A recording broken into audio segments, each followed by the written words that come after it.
Get us over this thing, Miller. Now, Lieutenant Frank DeVries is screaming into the intercom, but his driver can barely hear him over the engine's roar. Sherman tank number 41 call sign, Iron Maiden, is 30 seconds away from the hedgerow, and every man inside knows what's coming. Private Miller, 19 years old from Iowa, slams the throttle forward. The tank lurches, 20 miles per hour. 25. The hedgerow ahead looks like a wall of green darkness 12 feet high, older than America itself. Brace. Brace, brace. The nose hits the earthen bank and climbs. The entire tank tilts backward 30 degrees 40-45. The treads spin uselessly against loose dirt. For 3 seconds, Iron Maiden hangs there, belly exposed to the sky like a dying animal showing its throat. Then the world explodes. The Panzerfaust hits the belly armor at 450 feet per second. The shaped charge punches through 1 inch of steel like tissue paper. Inside, the explosion doesn't sound like thunder. It sounds like the universe being ripped apart. Fire fills the crew compartment. Ammunition cooks off. Men scream. Curtis Cullen is 200 yards away when it happens.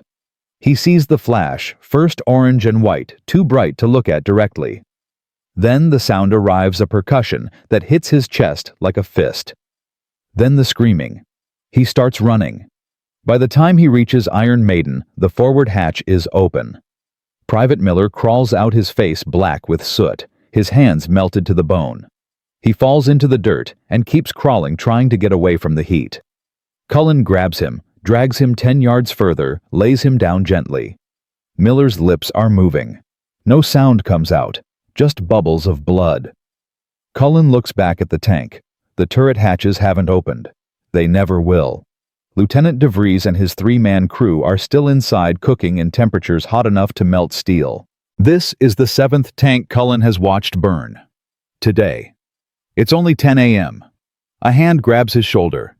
Sergeant Hayes from Baker Company, face gray with ash. Don't just stand there, Cullen. We've got wounded. He's dying. They're all dying. Move. Cullen doesn't move. He stays with Miller until the boy stops breathing, 47 seconds that feel like hours. Then he walks back toward the depot, past 3 more burning Shermans, past infantry squads sitting in ditches with their heads down, past a captain vomiting into a helmet. Nobody's advancing. Nobody's retreating. They're just dying, one hedgerow at a time. June 16, 1944. 2nd Armored Division Field Headquarters. 1600 hours. The tent smells like cigarettes, sweat, and defeat. Colonel Maurice Rose stands at a map table, his jaw clenched so tight Cullen can see the muscles jumping. Around him, 8 officers argue in circles, their voices rising. "We can't keep losing tanks like this," Major Whitman says. He's young, maybe 30, and his hands won't stop shaking. 14 Shermans yesterday, 11 today. At this rate, we'll have no armor left by July. "Then don't climb the hedgerows," Captain Patterson snaps. "Go around them." "There is no around, you idiot. They're everywhere. Every 50 yards another wall. We'd have to drive to Paris the long way." "What about the engineers? Can't they blow gaps?" They tried. German MG-42s cut them down before they placed the charges. We lost 9 men this morning for one gap that lasted 20 minutes before mortar fire collapsed it. Lieutenant Colonel Hammond, the oldest man in the tent, lights his 5th cigarette. His voice is quiet, exhausted. "What about the bulldozers?" "Dead, all 3. Pack 40 guns destroyed them from 400 yards. They're too slow, too obvious." "The logs?" 2 successes. Then Jerry figured it out and started targeting the log carriers specifically. It's a death sentence now. Silence falls over the tent. On the map, red X's mark destroyed Allied tanks. There are so many X's that some fields have 3, 4, 5, marked in the same square kilometer. Colonel Rose finally speaks. "Gentlemen, I don't care if we have to grow wings and fly over these goddamn hedges. We need a solution in 72 hours, or Bradley's going to pull us back and give the sector to the 29th Infantry. That means we failed. That means those boys died for nothing. He looks around the tent, meeting every man's eyes. Ideas. Anybody. I don't care how crazy. Nobody speaks. Cullen, standing in the back corner, he's only here to deliver a repair status report, feels the weight of all that silence. These are colonels, majors West Point, graduates, men who've studied warfare their entire lives, and they have nothing. Major Whitman clears his throat. Sir, with respect, maybe this sector is just impossible. Maybe the bocage is unbreakable. Rose's face goes red. Get out. Sir, get out. If you believe that you're useless to me. Whitman leaves his face burning with shame. The tent is silent again. Cullen doesn't mean to speak. The words just come out. What if they stopped climbing? Every head turns. Colonel Rose squints at him. Who the hell are you? Technical Sergeant Curtis Cullen, sir. Maintenance company. You're a mechanic. Yes, sir. And you have an opinion on armored tactics. Cullen feels his face flush, but he's already started. And something in him, maybe exhaustion, maybe grief, maybe just rage at watching boys burn, won't let him stop. Not tactics, sir. Just physics. Our tanks fail because they climb. When they climb, their bellies are exposed. So, what if they didn't climb? What if they went through, instead? Captain Patterson laughs a short, bitter sound. Through 12 feet of roots and earth, with what a magic drill. With steel. Sir. Cut teeth. Angled prongs on the front hull, strong enough to rip through the root structure before the tank's weight hits the bank. The hedgerows aren't solid. They're just ancient roots woven together. Cut the roots, the whole thing falls apart. The silence this time feels different. Colonel Rose steps closer. You're talking about modifying every Sherman in the division. Yes, sir. Where would we get the steel? Cullen hesitates. This is the part that sounds insane. Omaha Beach, sir. The German obstacles. Czech hedgehogs, Belgian gates, all hardened steel. There's miles of it just sitting there. Patterson laughs again, louder. You want to use enemy fortifications to break enemy fortifications?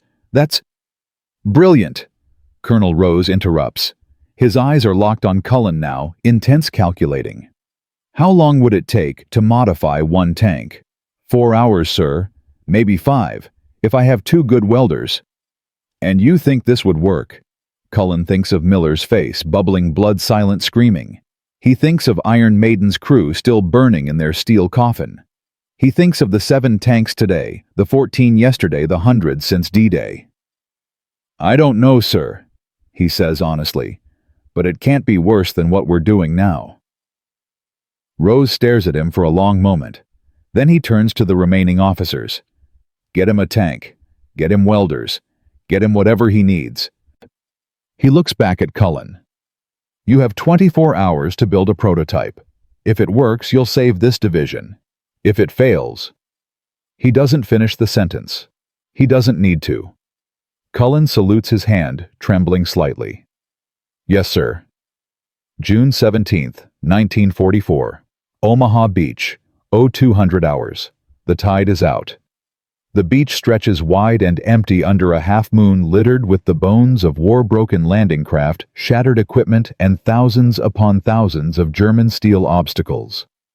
Cullen walks alone through this graveyard of metal, carrying a flashlight and a measuring tape.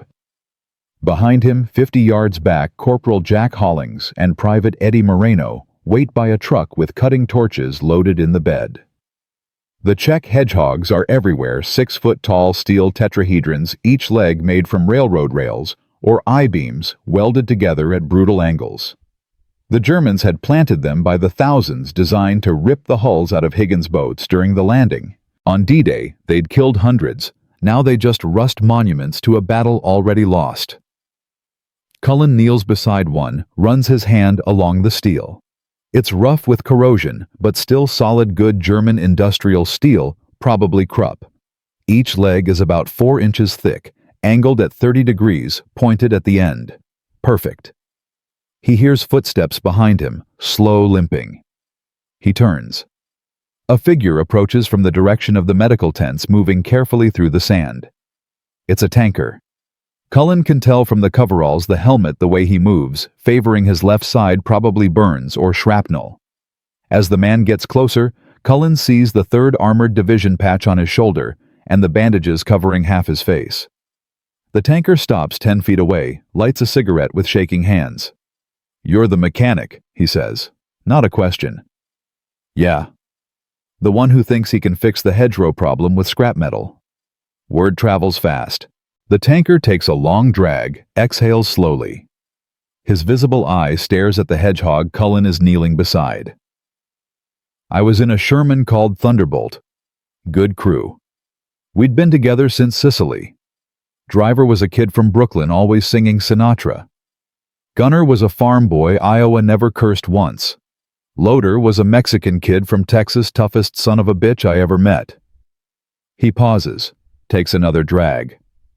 "Yesterday morning we tried to cross a hedgerow outside Carentan. Standard approach, build speed, hit the bank, hope for the best.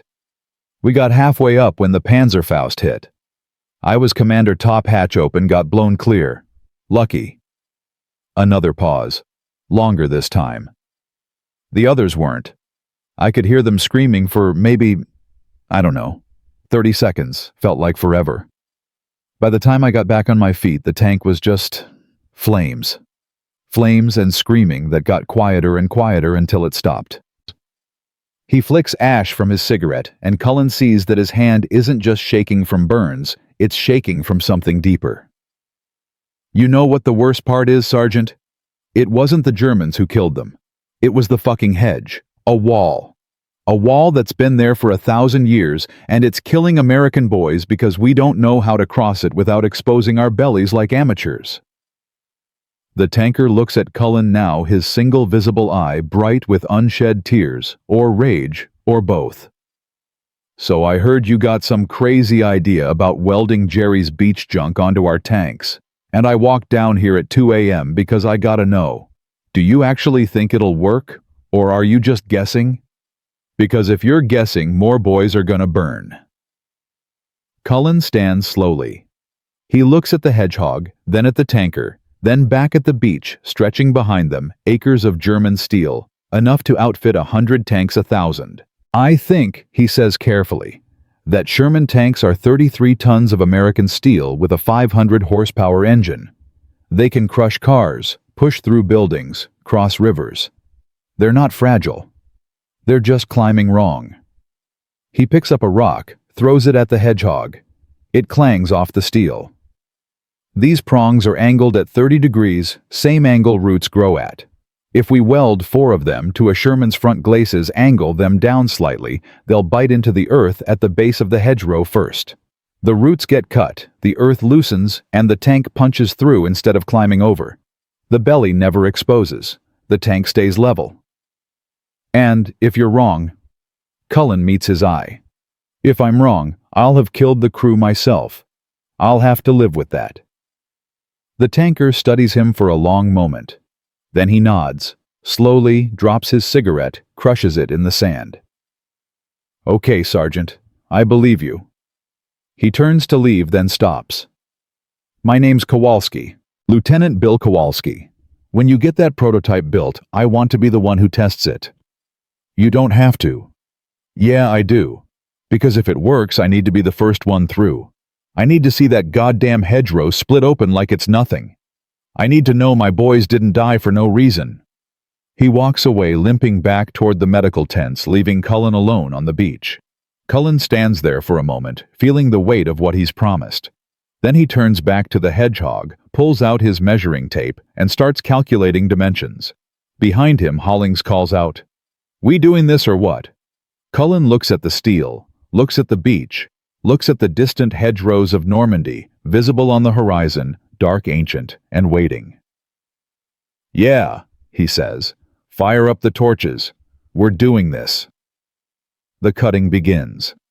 Sparks fly into the night, orange and white, like fallen stars. The sound of steel being severed echoes across the empty beach, a sound that in 72 hours will change the course of the war. But right now it's just 3 men working in darkness, turning enemy weapons into hope. The cutting torch screams at 400 degrees Fahrenheit. Hollings works the flame across German steel, while Cullen holds the hedgehog steady, his gloves already smoking from the heat. Moreno stands ready with the water bucket, watching for sparks that might ignite the dry grass around them. It takes 11 minutes to cut through the first leg. The steel is thick industrial grade, probably made in the Ruhr Valley before it ever saw a French beach. When the piece finally separates, it falls into the sand with a thud that Cullen feels in his chest. He picks it up. Still hot. 4 feet long, angled perfectly, the cut end ragged but clean enough. He holds it up to the moonlight, examining the profile. "This'll work," he says. Hollings kills the torch, pulls up his goggles. His face is covered in soot and sweat. "You sound surprised." "I am a little." "Jesus, Sarge, you told the colonel this would work." "I told him it couldn't be worse than what we're doing now. That's different." Moreno laughs nervously. He's 18, drafted 6 months ago, hasn't seen combat yet. To him, this is an adventure. To Cullen and Hollings, it's desperation with a welding torch. They cut for 3 hours. By 05:30, they have 16 pieces, enough for 4 prongs on 4 different tanks if the first one fails. Cullen arranges them in the truck bed like oversized arrows, each one pointing toward the dawn, now breaking over the English Channel. Back at the depot, mechanics are already working. Someone, probably Colonel Rose, has spread the word Cullen's building something, and everyone not actively repairing combat damage should help or stay out of the way. Sherman tank M4A1, serial number 3055894, sits in the maintenance yard. It's a veteran hull scarred from shrapnel, 1 road wheel replaced, gun barrel slightly bent from close combat. The crew took a Panzerfaust to the side armor 3 days ago. The explosion killed the loader and wounded the gunner, but the tank survived. It's been waiting for a new crew. Now it's going to be a test bed. Cullen walks around it slowly, measuring distances, checking angles. The front glacis plate, the sloped armor at the nose, is 56 inches wide and angled at 47 degrees. Perfect for mounting. But he needs to be precise. If the prongs sit too high, they won't engage the roots. Too low, they'll dig into the earth and stop the tank. Too wide, they'll catch on trees. Too narrow, they won't cut enough. He makes marks with chalk. 4 points evenly spaced, each prong angled down at 30 degrees. Lieutenant Kowalski appears at 0615, limping through the depot gates with a cup of coffee in his good hand. His bandages are fresh, his visible eye bloodshot from lack of sleep. He watches Cullen work for several minutes without speaking. Finally, "You need a crew for the test." Cullen doesn't look up from his measurements. "I was going to drive it myself." "You're not a tanker." "I can drive." Driving in a depot is different from combat driving. You need someone who knows how to handle a Sherman at speed under pressure with limited visibility. Like you. Like me. Cullen finally looks at him. The lieutenant's hands are steadier today, but there's something in his eye, not fear exactly, but recognition of it. A man who knows what he's asking for. "You sure about this, Lieutenant?" "No, but I'm doing it anyway." By 0700, the welding crew is assembled. Hollings, Moreno, and 2 more men from maintenance. Turner and Kowalski, no relation to the lieutenant, though they joke about it. 5 welders, 2 grinders, 1 mechanic with a very dangerous idea. Cullen positions the first prong against the glacis plate. The steel weighs maybe 80 pounds. They have to hold it in place with chains while Hollings tack welds the connection points. "Hold it steady," Hollings mutters. "If this slips, we're starting over." The torch ignites. Arc welding at close range is like staring into a miniature sun. Even through the dark glass of his welding mask, Cullen has to squint. The smell is acrid, burning steel flux ozone. Sparks cascade down the front of the tank like a waterfall of light. First tack, second, third. The prong holds. They repeat the process 3 more times. Each prong takes 40 minutes to fully weld multiple passes, checking for cracks, grinding down rough spots, reinforcing stress points. The sun rises higher. The temperature climbs. The men work in shifts, one welding, while the others rest, drink water, and watch. By 11:30 hours, it's done. The Sherman sits there looking like a beast from mythology, 4 steel tusks jutting from its nose, angled and aggressive, each one scarred with weld marks and still warm to the touch. It doesn't look military. It looks improvised, desperate, and somehow alive. Captain Patterson arrives with Colonel Rose and Major Whitman, who apparently apologized his way back into the unit. They circle the tank, slowly examining the welds, testing the prongs with their hands. Patterson speaks first. "It looks insane." "Yes, sir," Cullen agrees. "Like something a medieval knight would joust with." "Yes, sir." "You're certain this won't just snap off when it hits the hedgerow?" Hollings answers before Cullen can. "Sir, those welds are rated for 12 tons of lateral force each. The prongs are railroad steel. Unless we hit solid granite, they'll hold." Rose runs his hand along one of the tusks, then looks at Cullen. "When can you test it?" "Whenever you give the order, sir." "Now, I want to see this thing work, or fail, before I authorize more." 15 minutes later, Sherman, 3055894, rumbles to life. Lieutenant Kowalski sits in the commander's hatch, his bandaged face visible above the turret. Cullen rides in the bow gunner's position, not his usual spot, but someone needs to observe the prong's performance up close. The driver is Corporal Stevens, a 19-year-old from Georgia with 200 combat hours in Shermans. The gunner position is empty. They don't need weapons for this test, just mobility. The engine throttles up. 33 tons of steel begin to move. The test site is a quarter-mile away, an actual bocage hedgerow 12 feet high, untouched by combat. Engineers have checked it for mines and booby traps. Beyond it lies an empty field. If the Sherman gets through, it'll have clear ground to stop. If it doesn't, if it gets stuck halfway or flips or catches fire, the recovery crew is standing by. Cullen can see them through the periscope, Colonel Rose, Patterson, Whitman, and maybe 40 other men. Mechanics, tankers, infantry, all watching. Word has spread. This isn't just a test. This is a referendum on whether the bocage can be beaten.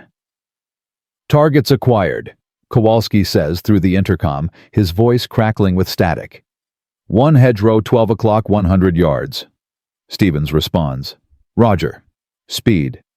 20 miles per hour. Standard assault approach." "Copy." The Sherman accelerates. Inside, the noise is overwhelming: engine roar, track clatter, metal flexing.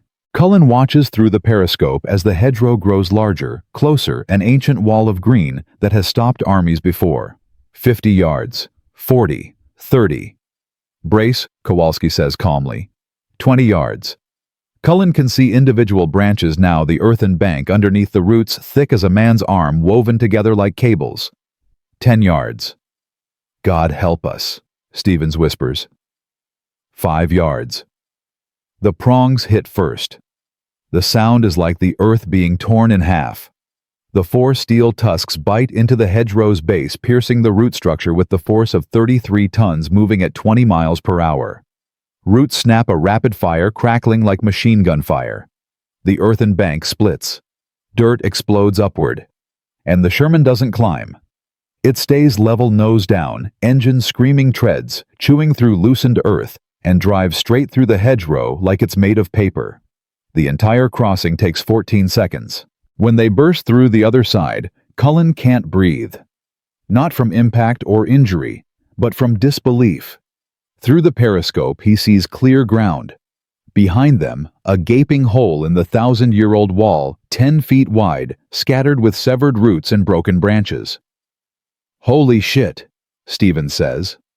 Kowalski's voice comes through the intercom, steady, but with an edge of something, maybe joy, maybe relief, maybe vindication for the crew that burned in Thunderbolt. "It worked. Jesus Christ, it actually worked." They drive the Sherman in a wide circle and head back toward the depot. As they approach, Cullen sees the reaction before he hears it. Men jumping, shouting, waving helmets in the air. Someone fires a rifle into the sky in celebration. Another man is crying. Colonel Rose stands perfectly still, arms crossed, face unreadable. But as the Sherman rumbles past him and stops as Kowalski climbs out and salutes Rose, does something Cullen has never seen him do. He smiles. "Sergeant Cullen," Rose calls. "Front and center." Cullen climbs out of the bow hatch, his legs shaking from adrenaline. He walks over, salutes. Rose looks at him for a long moment. "How many can you make, yo, sir? How many of these—" "What are we calling them?" "Rhino Cutters, sir," Holling suggests from somewhere in the crowd. "Because they charge through like a rhino." "Fine. Rhinos. How many rhinos can you build, Sergeant?" Cullen thinks about the math. 16 pieces of German steel per tank. 4 prongs each. 5 welders. 4 hours per tank if they work efficiently. "With my current crew, maybe 6 a day, sir." "Not good enough.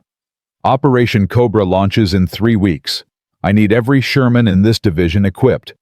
That's 186 tanks." The number hits Cullen like cold water. 186 tanks. 744 prongs. 31 days of continuous work at current speed. "Sir, I'm assigning you 40 welders, 20 grinders, and unlimited access to Omaha Beach. You'll work in 3 shifts 24 hours a day. I want 20 rhinos by tomorrow night, 50 by the end of the week." Rose steps closer, his voice dropping so only Cullen can hear. "You just saved this division, Sergeant. Possibly this whole campaign. Bradley's going to want this on every tank in Normandy, American, British, Canadian. You're about to become the most important mechanic in Europe." He raises his voice again. "Captain Patterson, get on the radio. I want General Bradley here tomorrow morning. He needs to see this personally." He turns to the assembled men. "Everyone not on combat duty, you just got reassigned. We're building rhinos." The crowd erupts again, cheering, shouting, celebrating. Men clap Cullen on the back, shake his hand, thank him like he's already won the war. But Cullen doesn't feel victorious. He feels terrified. Because one successful test doesn't mean 186 successful battles. It doesn't mean the device won't fail in combat, or that crews won't still die, or that he hasn't just promised something he can't deliver. Kowalski appears beside him, still limping, face still bandaged. He doesn't say anything, just extends his hand. Cullen shakes it. "My boys didn't die for nothing," Kowalski says quietly. "You gave them that." Then he walks away, and Cullen stands there in the maintenance yard surrounded by celebration, feeling the weight of 186 tanks, thousands of lives, and the expectation that a mechanic from Newark with a welding torch can change the course of history. Hollings appears grinning. "You hear that, Sarge? 40 welders? We're running a factory now." "Yeah. You don't look happy." Cullen looks at the Sherman at the 4 prongs still dripping with dirt and severed roots at the hole in the hedgerow beyond. "I will be," he says, "when the first combat crew comes back alive." By nightfall, the first shipment of German steel arrives from Omaha Beach. 3 trucks loaded with cut hedgehogs, each piece measured, tagged, and ready for welding. The maintenance depot transforms into a production line. Welding stations are set up in rows. Grinding wheels spin. Torches ignite like stars appearing one by one in the darkness. And in the center of it all, Curtis Cullen stands with a clipboard and a pencil sketching diagrams, calculating angles, teaching 40 welders how to turn enemy defenses into Allied salvation. 1 tank at a time, 1 weld at a time, 1 chance at a time, to prove that desperate men with simple tools can break the unbreakable. The first welder collapses at 0340 hours on June 19th. His name is Private Denton, 22 years old, from Michigan. He's been working for 11 hours straight when his knees just give out. He falls face first into the dirt, still clutching his torch, the flame dying as his hand goes limp. Cullen is there in seconds, rolling him over, checking for pulse. Denton's eyes flutter open. "I'm okay, Sarge. Just need a minute. You need sleep. Can't. We're only at 37 tanks. You said 50 by week's end. I'll find someone else. There is no one else. Everyone's already working. Cullen looks around the depot. Denton's right. Every welding station is occupied. Men work under portable floodlights that turn the night into harsh white day. The sound is constant torches, hissing hammers, ringing grinders, shrieking against steel. Sparks fly in every direction like a meteor shower that never ends. 40 welders Rose had promised. What he'd actually delivered was 40 bodies, but only 23 had any real welding experience. The rest were infantry mechanics, cook's clerks, anyone who could hold a torch without setting himself on fire. Cullen and Hollings spent the first day just teaching basics, and now 3 days later they're still catching mistakes. Bad welds, wrong angles, prongs mounted backwards. Every mistake costs time they don't have. Cullen helps Denton to his feet, walks him to the medical tent. The medic, a tired-looking corporal named Walsh, barely looks up. Another one. Heat exhaustion, I think. That's the fourth today. You're killing these men, Sergeant. The Germans are killing them. I'm just trying to even the odds. Walsh gives him a look that could peel paint, but he takes Denton and doesn't argue further. Cullen walks back to the production line, where Hollings is inspecting a fresh weld on Sherman number 41. This is shit, Hollings says, running his finger along a seam. Look at this gap. This'll crack on first impact. The welder responsible, a kid named Morrison, maybe 19, looks like he might cry. I'm sorry, Corporal. I'm trying. Trying isn't good enough. Grind it down, redo it. And this time watch your amperage. You're running too hot. Morrison nods, picks up his grinder, starts over. Hollings turns to Cullen, his face gray with exhaustion. We're not going to make it, Sarge. We have to. Math doesn't care what we have to do. We've completed 39 tanks in 3 days. Operation Cobra is in 18 days. That's 186 tanks total. Even if nobody sleeps, even if nobody makes mistakes, we'd need to triple our output. Cullen knows Hollings is right. He's known since Rose gave the order. But admitting it means admitting failure, and failure means more boys burning in hedgerows. What if we simplify the design, Cullen says. Fewer welds, rougher finish, just strong enough to work. And if they break in combat, then we fix them and try again. But if we don't get them into the field, there won't be anyone left to fix. Hollings stares at him for a long moment, then nods slowly. Okay, show me. They spend the next hour redesigning the Rhino Cutter. Instead of 16 reinforcement welds per prong, they'll do 8. Instead of grinding every surface smooth, they'll leave the rough edges. Instead of precision measurements, they'll use templates faster, less accurate, but close enough. By dawn, they're teaching the new method to every welder on the line. Productivity jumps immediately. By June 20th, they complete 19 tanks in a single day. By June 21st, 23. But the cost is visible in every man's face. Eyes sunk deep, hands trembling, burns that don't get treated because there's no time. Hollings develops a cough that sounds like gravel in a tin can. Moreno falls asleep standing up and nearly cuts his own arm off with a grinder. Turner welds through a fever of 102 degrees and vomits every hour, but refuses to stop. On June 22nd, General Omar Bradley arrives. He comes in a Jeep at 0600, accompanied by Colonel Rose and a photographer from Stars and Stripes. Cullen is under Sherman number 67, inspecting a cracked weld when he hears Rose calling his name. Sergeant Cullen front and center. Cullen slides out from under the tank stands up salutes.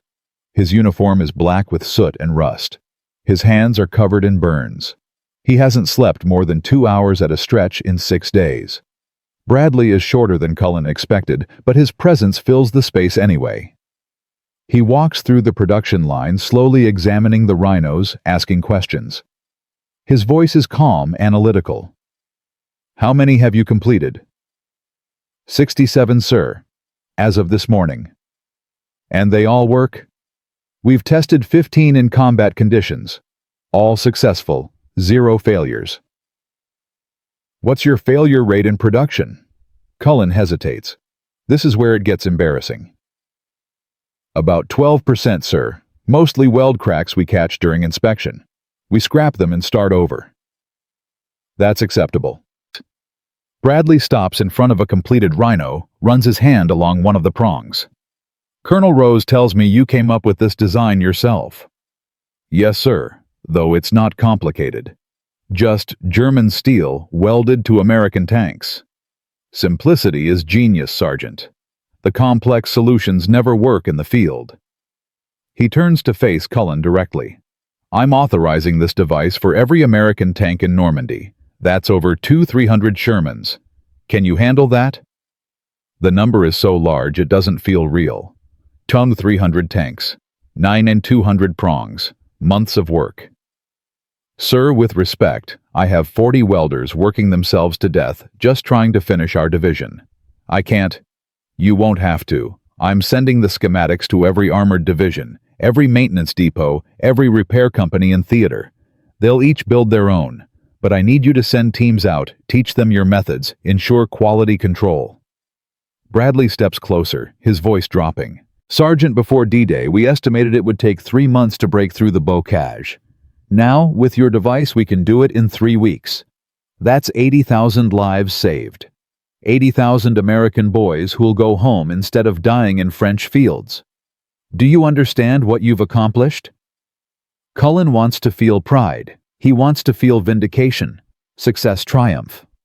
Instead, he feels hollowed out, scraped clean by exhaustion and fear that it still won't be enough. I'll understand it, sir, when the first 1,000 tanks come back intact. Bradley studies him for a moment, then nods. Fair enough. He raises his voice, addressing the entire depot. Men, what you're doing here will be studied in military academies for 100 years. You're not just building equipment, you're building victory. Every weld, every prong, every hour you sacrifice is saving lives on the front line. I'm personally recommending citations for every man in this unit. You've earned them. The men don't cheer. They're too tired.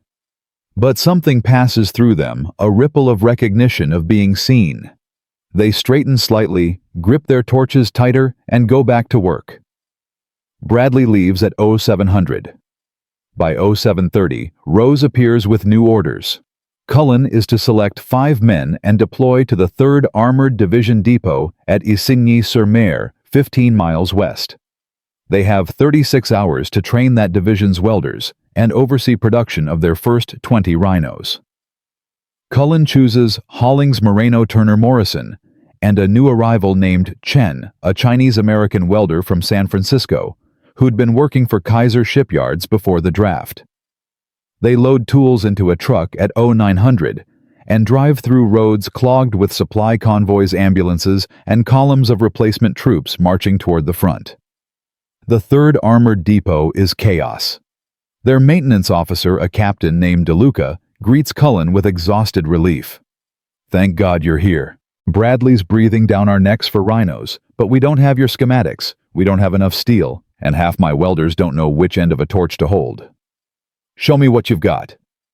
DeLuca leads them to a tent where 20 men wait, mechanics, drivers, artillery crew pressed into service as welders. Most have never done production work. Several look terrified. Cullen stands in front of them, holding a piece of German hedgehog steel. My name is Sergeant Cullen. 3 weeks ago, I was fixing broken transmissions. Now I'm building the device that's going to win this campaign. You're going to help me, and it's going to be the hardest work you've ever done. But at the end, when our boys punch through those hedgerows and keep driving all the way to Berlin, you'll know you made it possible. He holds up the steel. This is German railroad iron. The enemy planted it on our beaches to kill us. We're going to turn it into the tool that kills them. Poetic justice. Now, who here has welding experience? 6 hands go up. Okay. You 6 are team leaders. Everyone else pair up with a team leader. We're going to practice on scrap metal for 2 hours, then we're building real Rhinos. Questions? A corporal in the back raises his hand. Sergeant, what if we screw up? What if our welds fail in combat? Cullen meets his eyes. Then men die and it's our fault. So we don't screw up. The training begins. Cullen demonstrates proper technique, torch angle bead width, heat distribution. Hollings handles quality control, inspecting every practice weld, pointing out flaws, demanding perfection. Moreno and Turner cut German steel from fresh shipments arriving hourly from Omaha Beach. Chen sets up a grinding station and teaches proper finishing technique. By noon, they're ready for their first real tank. Sherman M4A3 serial number 3089456 rolls into the workspace. The crew, 4 men who will actually fight in this tank, stand nearby, watching with the intensity of people whose lives depend on the outcome. The commander is a first lieutenant named Hartwell, 24 years old, from Massachusetts. He walks up to Cullen while the welders position the first prong. "Sergeant, I gotta ask, does this thing actually work, or is this just another miracle cure that gets us killed?" "It works. I've seen it tested 15 times. 0 failures." "And in combat, have any rhinos seen real combat yet?" Cullen pauses. This is the question everyone's asking, and the answer is uncomfortable. "No, sir. Not yet. Operation Cobra doesn't launch until July 25th. Until then, it's all testing and production." Hartwell's face tightens. "So we're the guinea pigs?"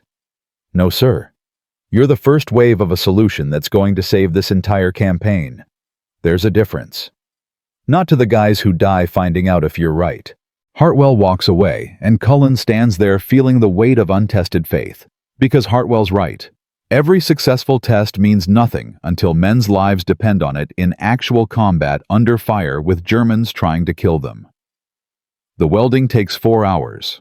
When it's done, Hartwell inspects the Rhino, personally checking every weld, testing each prong with his hands, making sure it's not going to fail him when it matters most. Finally, he looks at Cullen. "Okay, Sergeant. I believe you. Or at least I believe you believe it'll work. That's good enough for now." By June 25th, the 3rd Armored has completed 18 Rhinos. Cullen's team moves to the next depot, the 4th Infantry Division near Carenton, and repeats the process. Then to the 29th Infantry. Then to the 1st Infantry. Each stop is the same: exhausted men, impossible quotas, desperate hope that this crude device will be the answer. They work through pain, through burns, through injuries that would normally send men to hospital. Turner develops an infection in his hand, but keeps welding with his left. Morrison's eyesight starts failing from staring at arc flashes, but he refuses glasses because they fog up under his mask. Chen breaks 2 fingers when a steel prong falls on his hand, and the medic just tapes them together and sends him back to work. On July 1st, Cullen returns to the 2nd Armored Depot. They've completed 184 Rhinos, 2 short of the division's total. The last 2 tanks are being fitted when Rose appears with a telegram. "Bradley wants you in England. Supreme Headquarters, Allied Expeditionary Force. They're standardizing your design for British and Canadian forces. You leave tomorrow."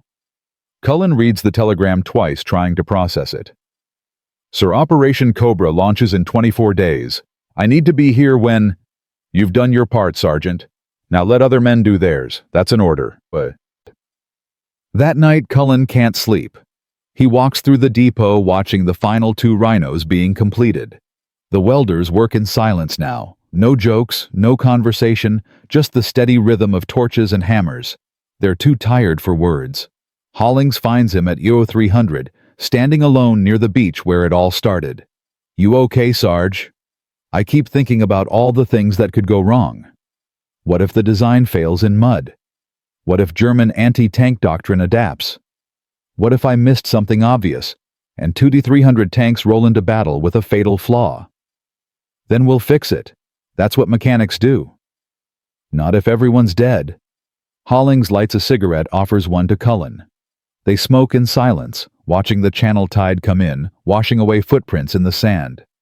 "You know what I think," Hollings says finally. "I think you're not afraid of failing. You're afraid of succeeding. Because if this works, if we break through, if we win because of something you built in 3 weeks with scrap metal and desperation, then you'll have to accept that you changed history. And that's terrifying." Cullen doesn't answer. Because Hollings is right. In the darkness before dawn, with the sound of distant artillery rolling across the Norman countryside, Curtis Cullen stands on the beach where Allied forces nearly died and thinks about the fragile line between hope and hubris, between genius and catastrophe, between a mechanic's gamble and thousands of lives hanging in the balance. The final Rhino is completed at 0847 on July 2, 1944. Sherman number 186 rolls out of the depot with 4 crude steel tusks welded to its nose, ugly and improvised, and possibly perfect. And in 18 days, the world will find out if a desperate man with a welding torch saved an army or damned it. The C-47 transport carrying Cullen back from England touches down at St. Lo airstrip on July 24th at 14:20 hours. He's been gone 23 days, long enough to train British welders at Southampton Canadian Mechanics at Portsmouth and sit through 14 meetings with officers who wanted to understand every detail of the Rhino design. Long enough to feel like the war moved on without him. But when he steps off the plane, the first thing he sees is tanks. Hundreds of them. Shermans lined up in columns, stretching to the horizon, and every single one has those 4 crude steel tusks jutting from its nose. A jeep arrives driven by Hollings. His friend looks different, thinner, older somehow, despite it being less than a month. "Welcome back, Sarge. You picked one hell of a day to return." What's happening? Operation Cobra. It launches tomorrow morning. Every Rhino tank in Normandy, 347 of them, is going to hit the German line simultaneously. Biggest breakout attempt of the war. Cullen climbs into the jeep and Hollings drives toward the 2nd Armored Depot. The roads are choked with traffic supply trucks, ambulances, infantry columns, artillery batteries being towed into position. Everyone moving forward. Everyone preparing for what's coming. "How many combat tests have we had?" Cullen asks. Hollings doesn't answer immediately. "Jack, how many?" 37 engagements, mostly recon patrols, small advances, nothing major. "And the results?" 34 successes, 3 failures. The number hits Cullen like cold water. 3 failures. What happened? First one, the welds cracked. Tank got stuck half through a hedgerow, took a Panzerfaust to the side. Crew survived, but the tank was totaled. Second one, driver hit the hedgerow at wrong angle, flipped the Sherman. Broken treads, but no casualties. Third one, Hollings trails off, gripping the steering wheel tighter. Third one was last week, 29th Infantry Division, near Saint-Jean-de-Day. Sherman with Rhino Cutters punched through a hedgerow, but there was a concealed 80mm gun on the other side. Germans let them through, then fired point blank into the rear armor. All 5 crew killed instantly. Cullen feels his stomach drop. That's not the Rhino's fault. That's just combat. I know, but the tankers are spooked. They're calling it Russian roulette. You get through the hedgerow, but what's waiting on the other side? They arrive at the depot. It's transformed into a forward combat staging area. Tanks everywhere, crews performing final checks, loading ammunition, painting names, and kill marks on hulls. The atmosphere is tense, electric, like standing in a thunderstorm before the lightning starts. Lieutenant Kowalski finds Cullen within minutes. His bandages are gone now, replaced by angry red scars covering half his face. He walks better, though 3 weeks of healing has given him back most of his mobility. "Sergeant, good timing. I wanted to thank you before tomorrow." "Thank me for what?" "For giving us a chance. My new crew, we've been training with a Rhino for 2 weeks. We've crossed 43 hedgerows in practice. Not one problem. Whatever happens tomorrow, at least we're not climbing blind anymore." He extends his hand. Cullen shakes it. "Come back alive, Lieutenant." That's the plan. Kowalski walks away, and Cullen watches him go. This man who lost his entire crew to a hedgerow, who volunteered to test the first Rhino, who's about to lead the charge into the biggest battle of the campaign. Courage or madness? Sometimes there's no difference. That night, Cullen can't sleep. He walks through the tank columns watching crews prepare. Some pray, some write letters. Some sit in silence, smoking cigarettes and staring at nothing. He finds Sherman number 3055894, the original prototype, the first Rhino ever built. It's been assigned to Baker Company 2nd Armored, commanded by a captain named Reynolds. The crew is performing final checks when Cullen approaches. Reynolds looks up. "You the mechanic, the one who built these things?" "Yeah." "They gonna hold tomorrow?" "I think so." "You think so? That's not exactly confidence-inspiring, Sergeant." Cullen looks at the 4 prongs scarred from testing, re-welded twice, still solid, after 6 weeks of abuse. "They'll hold," he says more firmly. "Just hit the hedgerows straight on, maintain speed and keep the nose down. The steel will do the rest." Reynolds studies him for a moment, then nods. "Okay, I believe you." He climbs into the commander's hatch, then pauses. "Hey, Sergeant. If this works, if we break through tomorrow, drinks are on me in Paris." "Deal." July 25th, 1944, dawns gray and overcast. At 09:38 hours, 500 Allied bombers appear over the German defensive lines south of St. Lo. The sound is apocalyptic, wave after wave of B-17s and B-24s dropping 4,000 tons of high explosive onto a 3-mile-wide corridor. The earth shakes. The sky turns black with smoke and dust. Men on the ground cover their ears and pray the bombs don't fall short. Cullen watches from an observation post with Colonel Rose and a dozen other officers. Through binoculars, he can see the German positions being obliterated, bunkers collapsing, trees disintegrating, entire hedgerows vanishing in fireballs. "My God," Rose whispers, "there won't be anything left." At 1100 hours, the bombing stops. The silence that follows feels unnatural, oppressive. Then, the radio crackles. "All units, this is Cobra Actual. Execute, execute, execute." 2-347. Sherman tanks arranged in 3 massive columns begin to move forward. Cullen can't see the actual assault from his position, but he doesn't need to. The radio tells the story in fragments, urgent voices overlapping reports the chaos of breakthrough. "Baker 6. We're at the first hedgerow, engaging now. Contact. Contact, rhinos biting. We're through. We're through." Charlie Company reports 3 hedgerows cleared in 4 minutes. No resistance. Dog Company hedgerow breached, advancing to secondary position. The reports keep coming faster and faster. Successful breaches, rapid advances, German positions overrun. The rhinos are working exactly as designed, punching through ancient walls like they're made of paper, keeping the Shermans level and protected, allowing them to advance at speeds the Bocage had never permitted. But then the other reports start coming in. Baker 4 is stuck, prongs caught on something taking fire. Able 7 Rhino failed, welds cracked, requesting recovery. Fox Company breakthrough successful, but walked into minefield, 3 tanks disabled.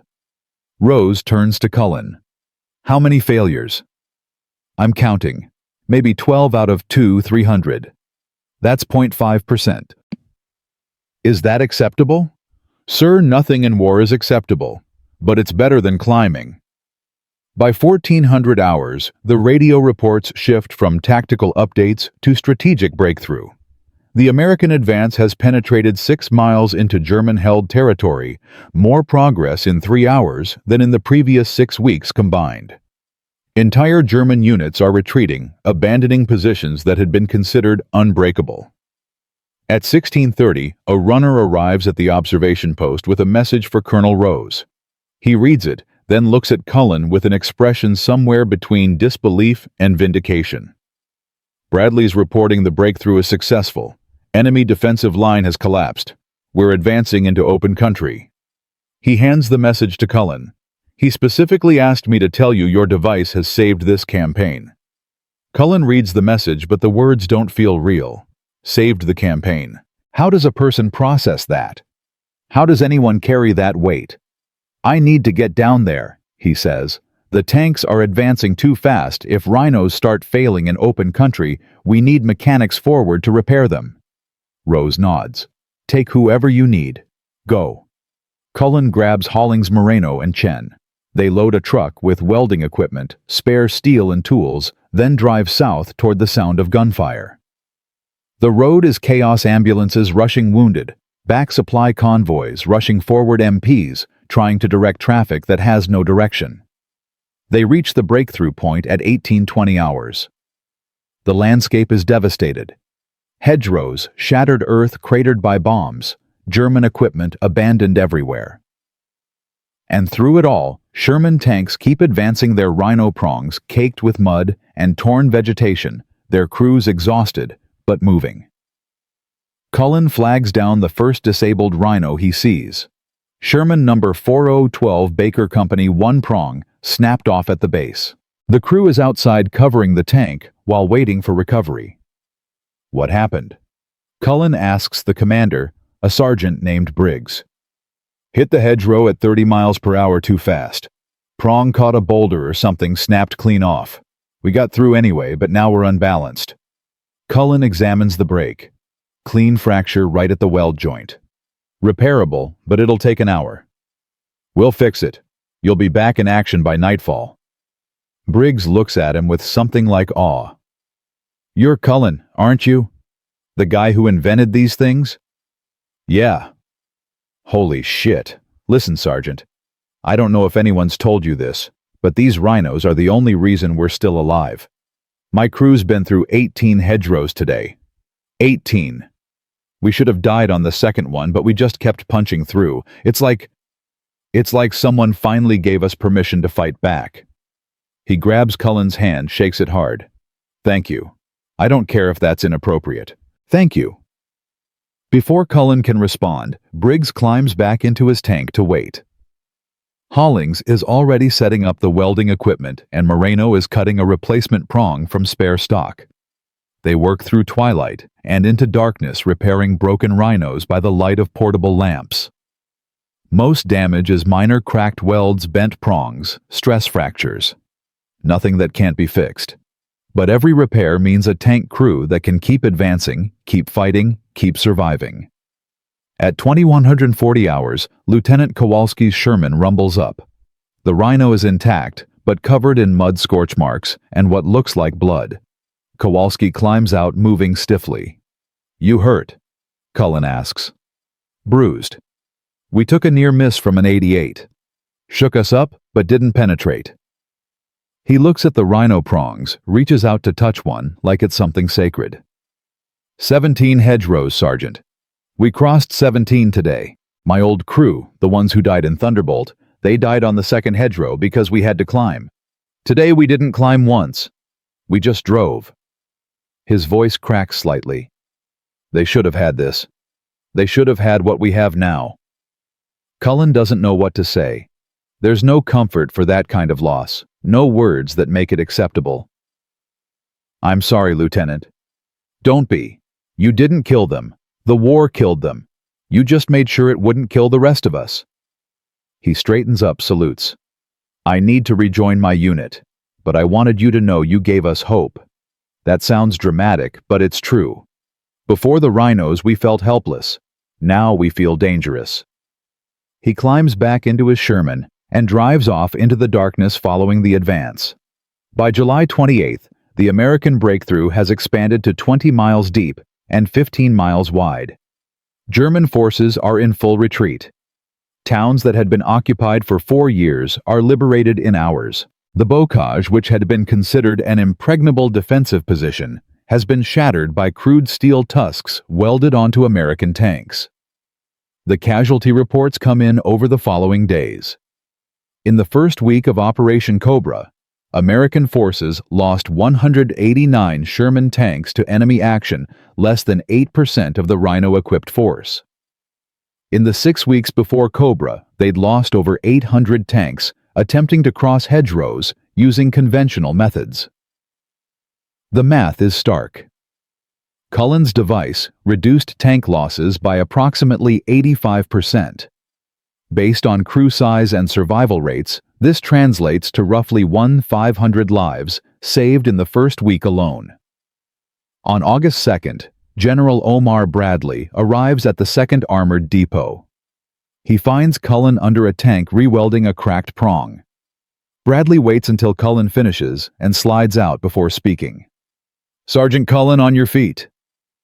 Cullen stands covered in grease and rust. Bradley holds a small velvet box.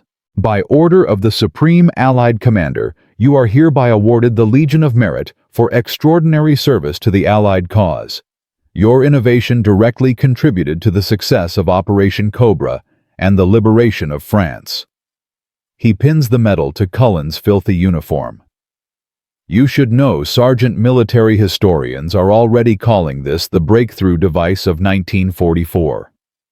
Your Rhino Cutters changed modern warfare. Tanks no longer have to fear prepared defensive positions. You made armor mobile again.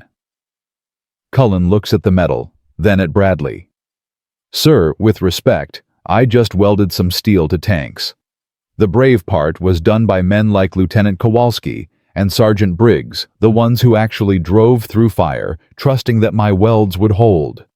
"True," Bradley agrees. "But without your welds, they wouldn't have had that chance. Courage needs tools, Sergeant. You gave them the tool." Bradley leaves, and Cullen stands there in the maintenance yard, holding a medal he doesn't feel he's earned, surrounded by Rhino tanks preparing for the next advance. Hollings approaches grinning. "Legion of Merit, that's fancy." "It's a piece of ribbon." "It's recognition that you changed the war, Sarge." Cullen looks at the rows of Shermans, their prongs scarred and bent, but still functional, still carrying crews forward into battles they might actually survive. "Maybe," he says quietly, "but the war's not over yet. Let's get back to work." And so they do, welding, repairing, maintaining the crude steel tusks that turned German defenses into Allied triumph, one hedgerow at a time, one tank at a time, one life saved at a time, until the sound of their torches became the sound of victory itself, echoing across the fields of France and into history. By August 25, 1944, Paris is liberated. By September, American armor is racing toward the German border at speeds that would have been unthinkable 2 months earlier. The bocage, that ancient killer of men and machines, is behind them now, just another obstacle overcome on the road to Berlin. But Cullen doesn't see Paris. He doesn't see the celebrations, or the ticker-tape parades, or the grateful French citizens kissing American soldiers. He's still in Normandy, still under tanks, still rewelding prongs that crack under stress, still teaching new mechanics how to maintain the devices that won't let him rest. On September 3rd, Colonel Rose finds him in the depot at 0230 hours, working alone under a Sherman by lamplight. "Sergeant, you're being rotated home." Cullen slides out from under the tank, his face blank with exhaustion. "Sir, I'm needed here. The advance is straining the Rhinos. We're seeing metal fatigue stress fractures. You've trained 40 mechanics who can handle that. Your job here is done. It's not done until—" "It's done, Sergeant. That's not a request." Rose's voice softens. "You've been in theater for 117 days without leave. You've worked an average of 19 hours per day. The medics tell me you're 30 pounds underweight, suffering from chronic sleep deprivation and showing signs of what they're calling combat exhaustion, even though you've never fired a shot." Cullen wants to argue, but the truth is he can barely remember what day it is. The past 4 months are a blur of welding sparks, broken tanks, and faces of men he sent into battle, trusting his welds would hold. "When do I leave?" "Tomorrow. 0600 hours. Transport to Southampton, then a Liberty ship to New York. You'll be home by October." That night, Cullen walks through the tank depot one final time. Rows of Shermans, all equipped with Rhino Cutters, now scarred and battle-worn, sit waiting for morning maintenance. He runs his hand along the prongs of Sherman 3055894, the original prototype, the first one he ever built. It's been through 73 hedgerows, according to the tally marks painted on its hull.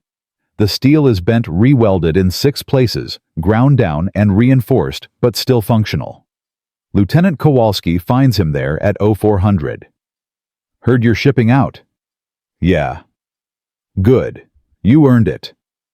Kowalski leans against the Sherman, his scarred face half visible in the pre-dawn darkness. You know what my crew calls these prongs guardian angels. Because that's what they are, mechanical angels that keep us alive when we should be dead. He reaches into his jacket, pulls out something small and metallic, a piece of steel roughly 3 inches long, twisted and blackened. This is from the first prong that broke off my tank. July 26th near Coutances. We hit a reinforced hedgerow at full speed. This piece snapped, but the other 3 held and we got through. German 88 fired at us from 200 yards, missed by inches. He hands the fragment to Cullen. I want you to have it, because this piece of metal, this broken, ugly piece of German scrap that you welded to an American tank, is the reason I'm still breathing. And I need you to remember that when you go home and start thinking your contribution didn't matter. Cullen closes his hand around the twisted steel. It's still got sharp edges, rust, old weld marks. Thank you, Lieutenant. No, Sergeant. Thank you. Kowalski salutes a real salute full of respect and grief and gratitude, then walks away, leaving Cullen alone with the tanks and the memory of every man he helped save and every man he couldn't. The Liberty ship, USS George Washington, departs Southampton on September 8th, carrying 400 soldiers heading home. Cullen stands at the rail, watching England disappear into the distance, and he feels nothing. Not relief, not joy, just a hollowness where 4 months of adrenaline used to be. Most men on the ship are wounded, missing limbs, bandaged heads, 1,000-yard stares. Cullen has no visible injuries, but a medic takes one look at him and assigns him to the psychiatric observation list anyway. Combat exhaustion, they write in his file. Non-combat personnel subjected to sustained high-stress technical operations. He doesn't attend the group therapy sessions. He doesn't talk to the chaplain. He stands at the rail and watches the Atlantic roll past and thinks about weld integrity, stress fractures, and the 17 hedgerows Lieutenant Kowalski crossed without dying. New York Harbor appears on September 21st. The Statue of Liberty stands green and impossible against the morning sky. Men crowd the rails, cheering, crying, waving at the city they thought they'd never see again. Cullen watches them celebrate and feels like he's observing from a great distance, separated by some invisible barrier between the living and those who only survived. His mother meets him at the dock.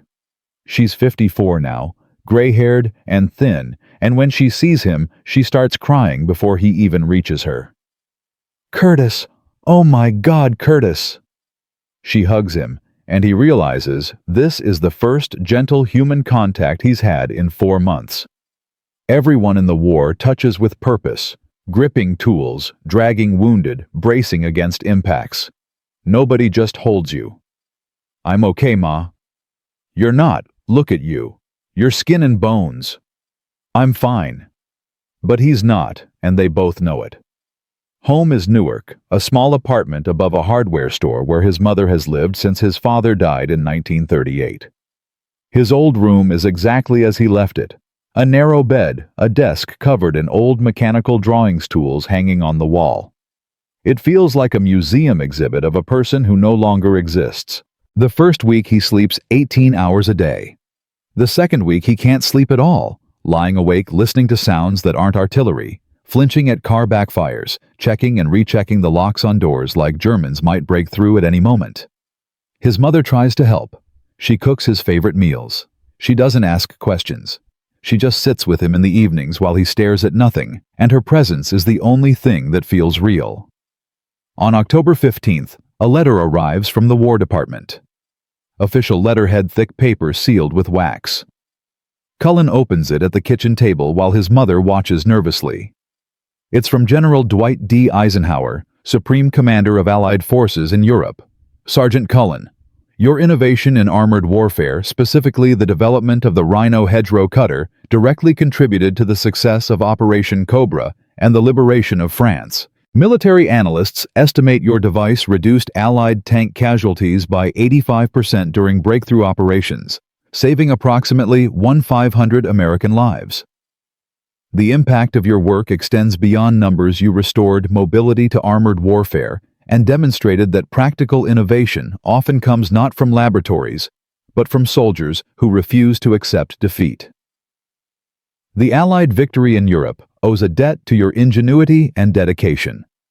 With deep respect and gratitude, General Dwight D. Eisenhower. His mother reads it over his shoulder, then reads it again. Curtis, do you understand what this means? You saved 1,500 lives. I welded some steel to tanks, Ma. You saved 1,500 lives. But Cullen can't process it. 1,500 is too large a number. He can only think in individual faces. Lieutenant Kowalski, Sergeant Briggs, Captain Reynolds, the 1,000 other men he met for 30 seconds while repairing their rhinos, each one trusting that his welds would hold when it mattered most. November 1944. The hardware store owner, Mr. Chen, an old Chinese immigrant who'd known Cullen since childhood, offers him a job. Basic repair work, fixing tools, maintaining equipment. Simple. Safe. Nothing that kills people if you make a mistake. Cullen accepts. He works quietly, methodically, losing himself in the familiar rhythm of welding and grinding. Customers bring broken tools, and he fixes them. Nobody asks about the war. Nobody mentions the medal he keeps in a drawer and never wears. He's just Curtis Cullen, the mechanic again, and that's all he wants to be. But the war won't let him go. In December, a reporter from Stars and Stripes tracks him down. Young kid, maybe 23, enthusiastic and naive. Mr. Cullen, I'm writing a story about the Rhino tanks. Can I ask you some questions? No. Sir, your invention changed the course of... It wasn't an invention. It was desperation. And I don't want to talk about it. But the American people should know. The American people should know that boys are still dying in Europe while we sit here comfortable and safe. That's what they should know. Now leave. The reporter leaves, and Cullen goes back to fixing a broken vise, his hands shaking with anger he doesn't fully understand. Christmas 1944. His mother insists on celebrating a small tree, a modest dinner, an attempt at normalcy. Cullen sits at the table and tries to feel grateful, but all he can think about is the men in France spending Christmas in frozen foxholes, and whether the rhinos are still holding up, and if anyone's maintaining them properly. On December 28th, a package arrives. No return address, just a postmark from France. Inside, wrapped in newspaper, is a piece of steel 4 inches long, bent and scarred with part of a weld still visible. There's a note handwritten on lined paper. Sergeant Cullen. This is from my tank. The Rhino broke on our 41st hedgerow, but it got us through 40 before that. We made it to Germany. We're going to win this war. I wanted you to know that your work mattered. Thank you for my life. Private James Morrison, 29th Infantry Division. Morrison. The scared kid from the 3rd Armored Depot who couldn't weld worth a damn until Cullen taught him. He's alive. He's in Germany. He's fighting. Cullen puts the steel fragment next to Lieutenant Kowalski's piece on his desk. 2 broken prongs from 2 different tanks thousands of miles apart, both representing lives that continued because a mechanic refused to accept that hedgerows were unbeatable. That night, for the first time since coming home, Cullen sleeps without nightmares. January 1945. The Battle of the Bulge ends. Allied forces cross into Germany. The war enters its final phase, and somewhere in those advances, 2 300 Rhino tanks are still punching through obstacles, still keeping crews alive. February brings more letters. A captain from the 4th Armored thanks him. A British tank commander writes that they've adopted the Rhino design for Churchill tanks. A Canadian sergeant sends a photograph his crew standing in front of their Sherman, the Rhino prongs, painted with maple leaves. All 5 men grinning and alive. Cullen keeps every letter in a box under his bed. He doesn't read them often, but knowing they're there helps. On May 8, 1945, Germany surrenders. Victory in Europe. The war Cullen helped win is over. He's at the hardware store when he hears the news, customers shouting car horns, honking church bells, ringing across Newark. Mr. Chen closes the shop early, hands Cullen a bottle of whiskey. You should celebrate, Curtis. You earned this victory too. I just welded some steel, Mr. Chen. No, you gave hope to men who had none. That's more than welding. That's humanity refusing to surrender. That night, Newark celebrates. Strangers embrace in the streets. Confetti falls like snow. Cullen stands on his apartment roof watching the city rejoice. And finally, he lets himself feel it. Not pride exactly, more like release. The weight he's been carrying since June 1944. The fear that his welds would fail and men would die, the responsibility for 500 lives. It doesn't disappear, but it shifts, becomes bearable. The war is over. The Rhinos did their job, and Curtis Cullen survived his own battlefield, the one fought not with guns, but with torches and desperate hope. In 1948, 3 years after the war ends, Cullen receives an invitation to Washington, D.C. President Harry Truman is dedicating a new exhibit at the Smithsonian Innovations of World War II.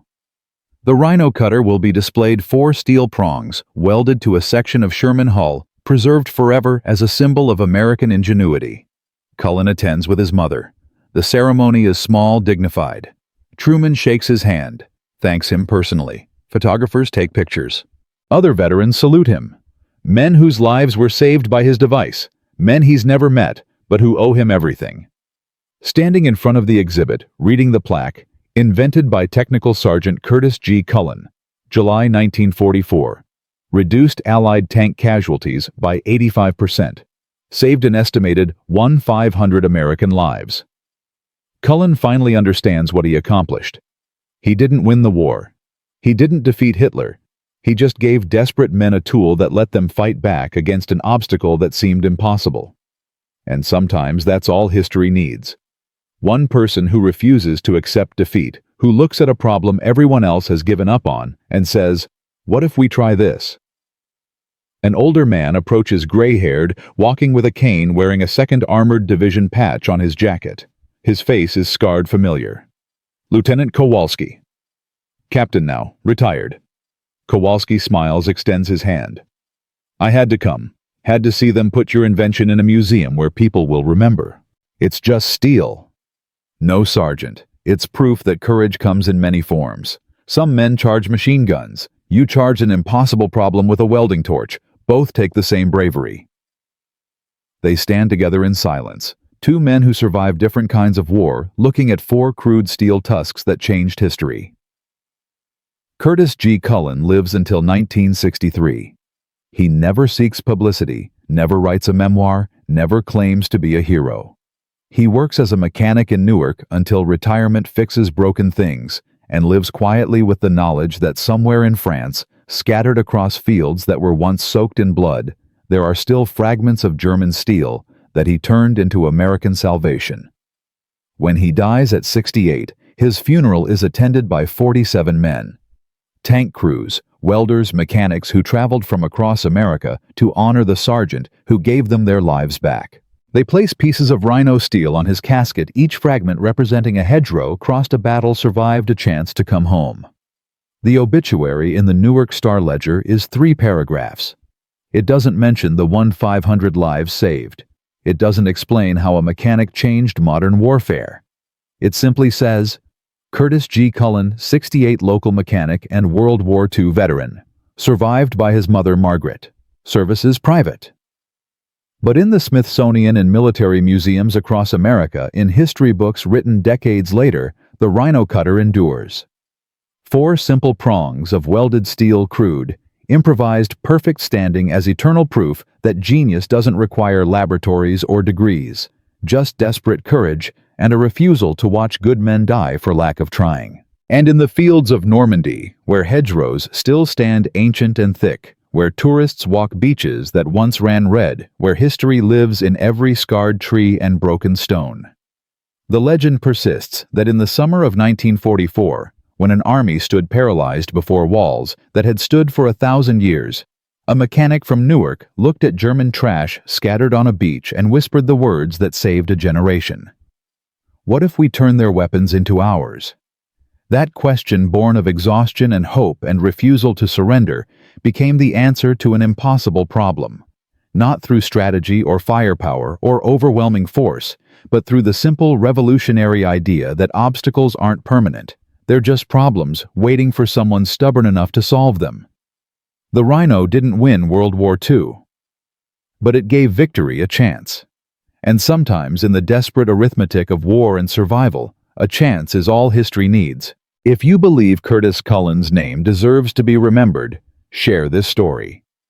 And in the comments below, write the name of someone in your life, veteran or civilian, who solved an impossible problem when everyone else had given up.